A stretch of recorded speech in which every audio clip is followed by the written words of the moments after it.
Centerfielder for the Chicago Cubs, my guy, Ian Happ. How we doing, man? Good to talk to you.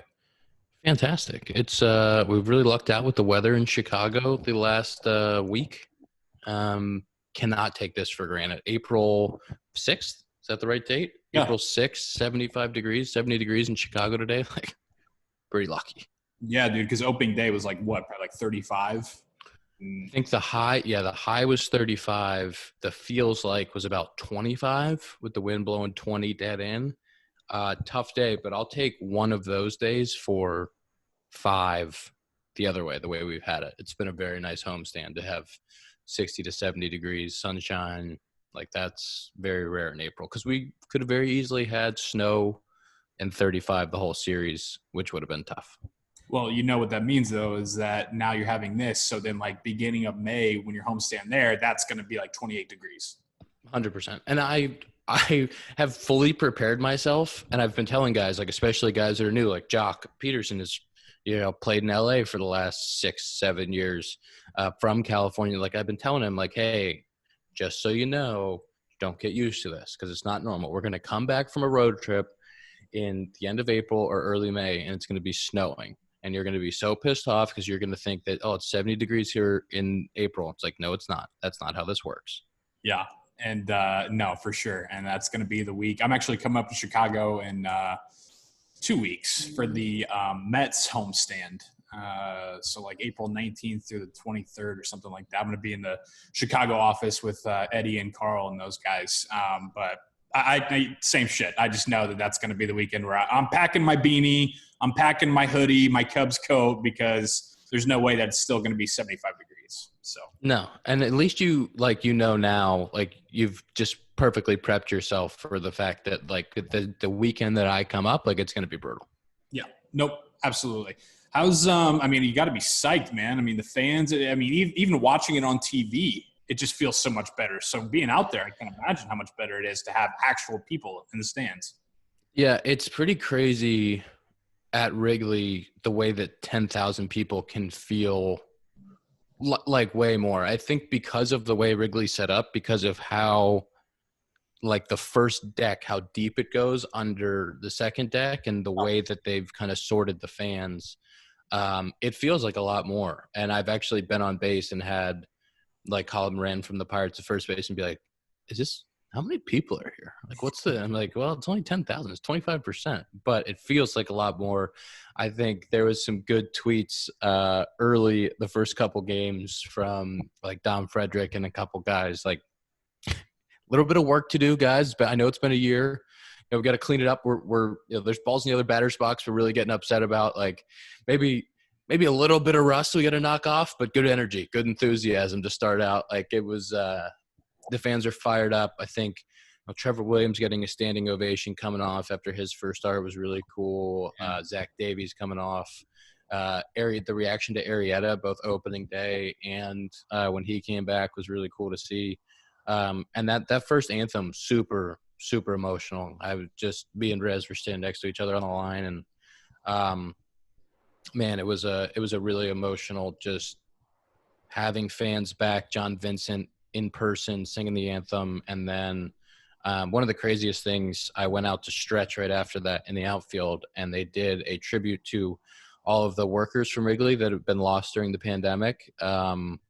Man, that was super powerful. And they started by seasons. So it went like 2 seasons, vendor, and like all the way up to 30, 50 seasons of Cubs baseball. And these people that we really get to meet kind of sporadically and see their love for the Cubs and how much they've put into the organization. But the people that have season tickets in their section, like, there was one that was 20 seasons with the Cubs, and it was like left field vendor. And the people in the left field bleachers went crazy because that person means so much to them. And then it was 50 seasons upper deck vendor. And it was like that section went crazy. And to me, on the field, realizing how excited these people are to come to work every day, what they give to the organization, what they do for us to let us go play and be out there every day, and how much it means to the fans. Like that was super special and very, very emotional. I'm out there stretching before opening day, like fighting back tears, like trying not to cry on the field. It was crazy. Man, that is so cool. It's so cool, but so like sad and just such a mix of emotions at the same time, you know? I mean, but I feel like that's kind of like, you know, what being a part of the Cubs is. Like, I mean, you know it full well, obviously. Like, I feel like there's just so much history and emotion and connectivity between families and friends and history that it's just like all this. Now I'm getting emotional, man. Now you're getting me going. I mean, it's just fucking crazy. It's one of the things that makes being a Cub so special. And I think that it's easy to take it for granted too. It's easy to like appreciate the fact that there's a lot of history at Wrigley Field, that it's a beautiful place to play. But what goes into making Wrigley so special and making the Cubs so special is the dedication from the fans to the vendors that love doing their job, that love making the experience for the fans special. That when we walk through, we're walking kind of a different way out to the parking lot now because of our new protocols. And that when we walk through the tunnel system where the ticket people are, the vendors, or, you know, secure, all of these people that come to work to make the game happen, you know, they're looking at us and saying, great game, nice win today. Like, hats off to you. That was great. In their 30th season, like the fact that they're still so excited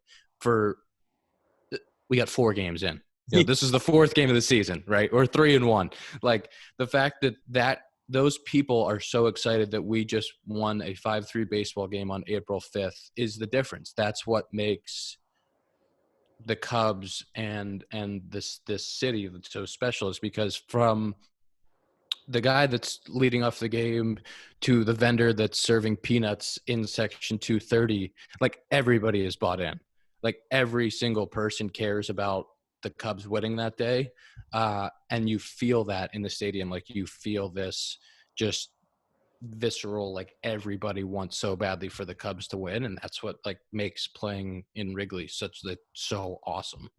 I mean, that's, you know, we got Jake back. I mean, that had to have been a huge part of it, right? What's his return been like? Has he mentioned that to you guys? Yeah, I just talking with him and his family, you know, Jake and I got pretty close when we played together, but then he lives in Austin in the off season as well.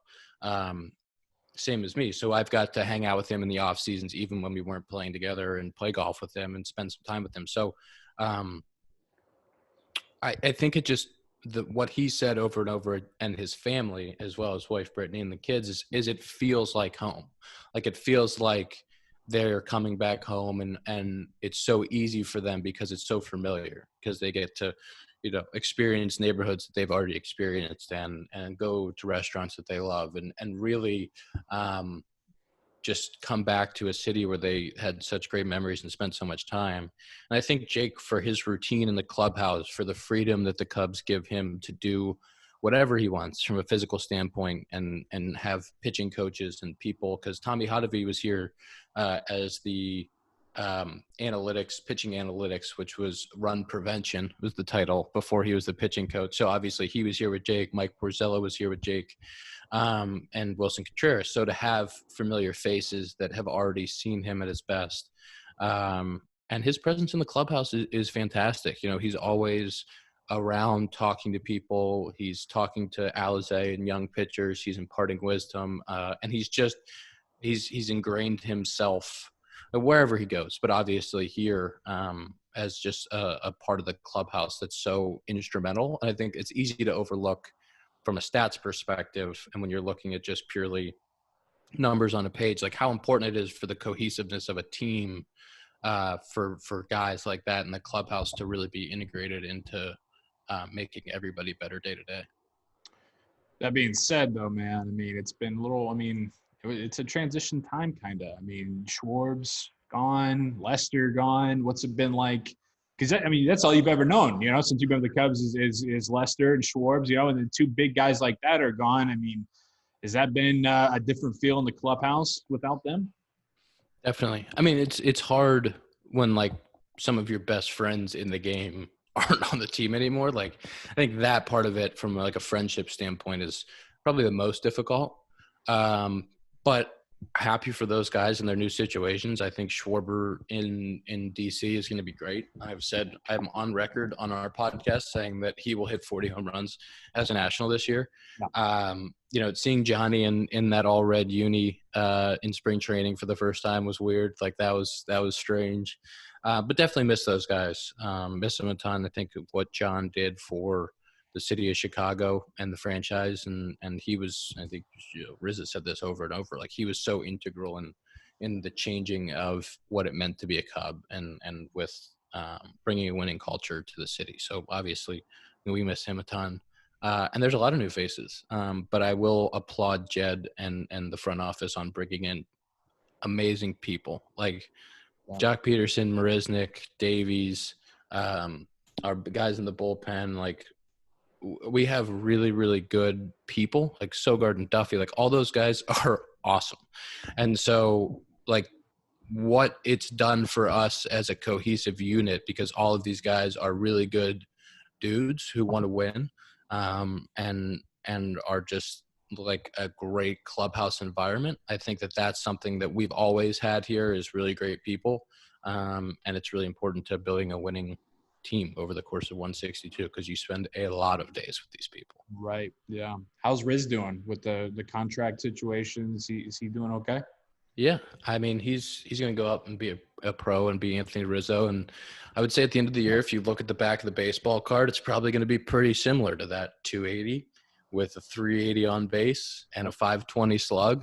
It's going to be the same Anthony Rizzo. You get it every year. But obviously, like, he's the captain of this team. He's been here forever. He has been the one who's been through the 100 lost seasons and the championships. And as much as John Lester was a part of turning the franchise around, like Anthony Rizzo was the guy who was learning from John and was the leader of the rebuild, and he is the face of the Chicago Cubs. You know, he deserves to finish his career here and have a statue out front of the stadium. Like I firmly believe that that 44 should be on the flagpole, and there should be a statue outside when his career is over. Like I want him to finish his career in the blue pinstripes and be here forever, because he means that much to the city. If you know, and I know this is a tough spot for you because you're on the team and an integral part of it, but I'm saying if they don't, I don't picket fence a lot, but I will picket fence the fuck out of this team and outside that stadium if they don't put pen to paper and get this man here for life. I swear to God. And you can come out and join for a little bit, you know, if you're running to Starbucks right there or whatever, and just kind of get a few cheers. But I swear, I will come up there from Indianapolis, I will bring the caravan, and I will fucking picket fence outside of that stadium if Anthony Rizzo is not a Cub for life. I think there's going to be quite a few people with that same mentality. And I think, you know, the what was it? The parade after 16 was one of the top 10, maybe top 5 largest gatherings in human history. Yeah, like number 7. Yeah. I don't know that it would get quite that high on the picket for Anthony Rizzo, but I'm sure that there would be a large number of people outside. There was an Extend Rizzo chant opening day in the stadium that was pretty good. Obviously, it's really tough to see the Chicago Cubs without Anthony Rizzo. And I would love, like, what a good message it would send to everybody to, like, an Anthony Rizzo extension and then a C sewn on the jersey the next day. That would get the people fired up. I'm ready to run through a brick wall right now. Fucking put the hard hat on, Dom style. I'm ready to go, man. Can you tell him that for me? I don't have access to Rizzo. Can you tell him today? Can you say, hey, that kid who works for Barstool, who does like the Coach O and shit, he's starting a picket fence thing for you. Like we got your back, man. He's got your back. Can you relay that message to him for me? I will. My family named our dog after him. Our family dog's name is Rizzo. Like, I mean, this is real shit here, Ian. My locker is right next to him. He's one of my best friends in the clubhouse. I will be sure to pass along the message. I will say, Anthony, there's a group starting, and they're going to pick it. They're going to be out front, being led by me, and I'm bringing the leader, Rizzo, the guy, and we're gonna do it. So I appreciate that. Thank you. How's the golf game, man? Pretty good. It was pretty good in Arizona. Got to play a little bit, but I've one round since I've been back. The weather's been pretty nice. We had an off day right when we got back from spring training. I was able, Davies and I and Arrieta were able to go and walk 18, which was a great time. This is the season. It's like, how many rounds can you get in? I try to pick your off days and your spots, but it's pretty tight right now. We also have got the 5-iron golf downtown here in Chicago, which is a big deal because you can, after a day game, you can sneak in there. It's like simulators underneath. So it's like there's like 12 simulator bays and drinks and stuff. So it's like an indoor Top Golf. Yeah, kind of like an indoor Top Golf deal. You can play courses on there, or you can just like hit balls and work on your game on TrackMan. So I just kind of sneak in there, grab a bay in the corner, and work on the game a little bit. Nice. That sounds fucking awesome. I'm not even a big golf guy. Are you going to be watching? How do you keep up? Like this weekend, you're playing games and you got the Masters on. You just check in between innings. Like, what are you? How do you keep up with that? Yeah, you got to try. It's tough because like when we have day games, you're in the schedule, right? So you can't, like, maybe in the morning when you're getting ready, it's on in the clubhouse. You can kind of, see what's happening. But then when you're out for the game, it's over. So night games are the best because when you have a night game, like I think Saturday in Pittsburgh, we have a night game. So we'll be able to, like, you get to the clubhouse, it's on, you're watching the whole time. And then by the time you go up for BP, kind of the last groups are finishing and you might catch the last couple holes before the game starts. But those day games make it tough. But we are in Pittsburgh. We're on East Coast time. We'll be able to, and we have Friday off day after opening day in Pittsburgh. So Friday we'll be able to catch a lot of the action. Nice. All right. You going back home there? Yeah. You got any plans this weekend to see any friends? Can you see friends and family? No, yeah, it's tough. Like you can't, we're under our protocols for making sure that we keep everybody healthy. I will, my mom will probably be there, so I'll be able to kind of see her from afar. It's been a long time since I've seen my mom, which is tough, but I'll be able to see her, which would be great. I think, for us, as we get more and more guys vaccinated, more people vaccinated and throughout the country, some of those will loosen up. It's something that, for me, it's been a real peace of mind thing. I am fully vaccinated, and like to be able to be like, to have that ability to say, okay, I can, I'm still going to do everything right and protect my teammates, but like, okay, now I have a little bit of ability to go out and like my mom and see people in the family. So the Cubs, like, how you had to do that separately? Did the Cubs didn't like have a station or provide that? Yeah, it was, it was kind of the, you have the,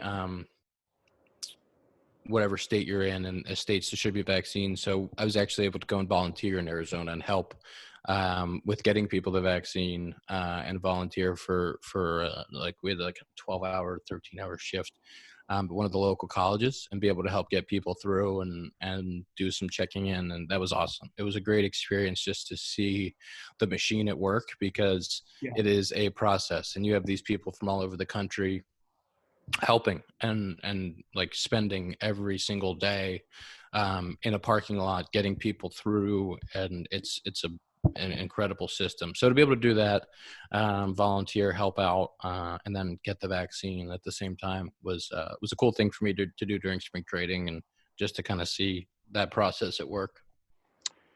Did you watch season 2 of Mandalorian? Yeah. Thoughts? You like it? What are my thoughts on it? I did like it. I thought like the first was it an 8-episode season? Am I correct with that? Yeah. So I think the first like 4 episodes, like not that much happened. Okay.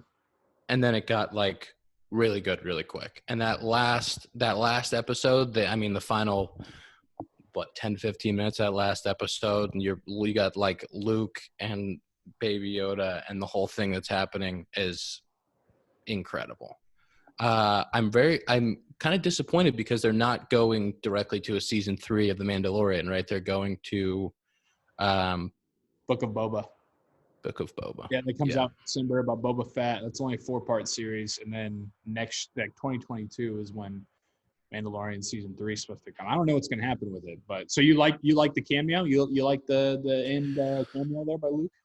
I did. I enjoyed the cameo. I don't necessarily know how they're going to fit that back into the story. Right. Like, where do we go from here? Well, the fear has to become, right, that like Kylo Ren ends up killing Baby Yoda, and that's what everybody's, the worst nightmare is, right? Yeah. So and everyone has to hate him double. I do like I really appreciate the fact that they're trying to go with a more Marvel integration. Yeah, where all of these different storylines intersect. I think it's a great idea. I think it makes all of these separate storylines really entertaining, because in the previous Star Wars it's not the extra galaxy, but it's like the canon, the extended universe. Yeah, correct. The extended universe. None of it ever lined up perfectly, and none of it ever, because there was different authors, and none of it was really licensed. Like, it was all under the Lucas umbrella, but it wasn't like he wasn't actually directing it, right? It's not like religion. It was like a la carte, like pick what you want to believe in and then not, Yeah, and then later on in the different, whether it was the cartoon series or the stuff that came under Lucas, they tried to tie some of it back together, but it could never make that much sense. And then you go on like Wikipedia and they try to explain it, and it's like this hilarious they're like, well, and this and then that happened, and here's how we explain why this happened, and you're like, wait a minute, Wikipedia this makes no sense. Last one I got for you. It's a debate that I've been having online, and I did it on yesterday's show with Casey Smith and John Feidelberg. The hours of brunch. What is brunch like? How do you define brunch? When does it end? What are your thoughts on that? Do you define brunch as only something that happens on the weekends, or can brunch happen any day of the week? I'm leaving it open to you, because then I want to give my thoughts, but I want to hear Ian Happ's thoughts first. I love brunch. I'll start there. I'm a big fan of brunch because I love breakfast, and I love the idea that breakfast can extend into the lunch hours. Okay. I do not appreciate when restaurants only have brunch on the weekends. Why can't we have brunch during the week? Why does your breakfast menu end at 10:30 on a Tuesday, but on Saturday now it goes till 3? Gotcha. I don't understand it. My ideal hours of brunch would be from 10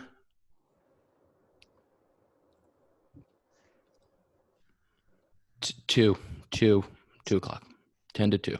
Now, is that so? Okay, so you're saying that if someone says, "Hey, Ian, let's go at 1 o'clock and let's get some brunch at 1," that's still fair game to you? Yes, I think you can get yourself something with eggs at 1 p.m. and I will not judge you. If you get eggs after 2,